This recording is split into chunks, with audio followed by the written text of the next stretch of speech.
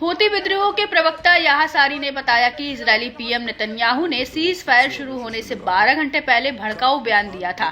दरअसल नेतन्याहू ने कहा था कि उनका देश हमास के साथ सीज फायर को अस्थायी मानता है, जरूरत पड़ने पर लड़ाई जारी रखने का अधिकार रखता है। टाइम्स ऑफ इजराइल की रिपोर्ट के मुताबिक नेतन्याहू ने कहा कि जब तक हमें डील के हिसाब से रिहा होने वाले बंधकों की लिस्ट नहीं मिल जाती है, इजराइल सीज फायर पे आगे नहीं बढ़ेगा। इजराइल समझौतों की शर्तों के उल्लंघन को बर्दाश्त नहीं करेगा। ऐसा होता है तो इसके लिए हमास पूरी तरह से जिम्मेदार है।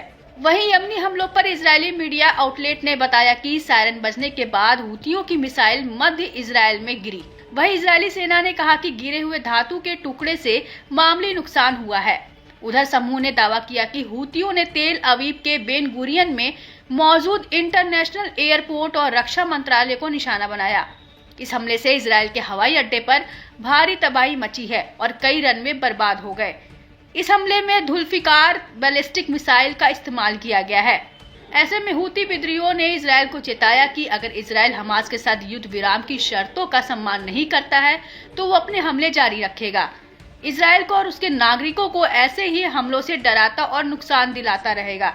ऐसे में हुतियों के हमले पर इजराइल की प्रतिक्रिया देखने लायक रहेगी कि नेतन्याहू यमन के हमले का किस तरह जवाब देते हैं।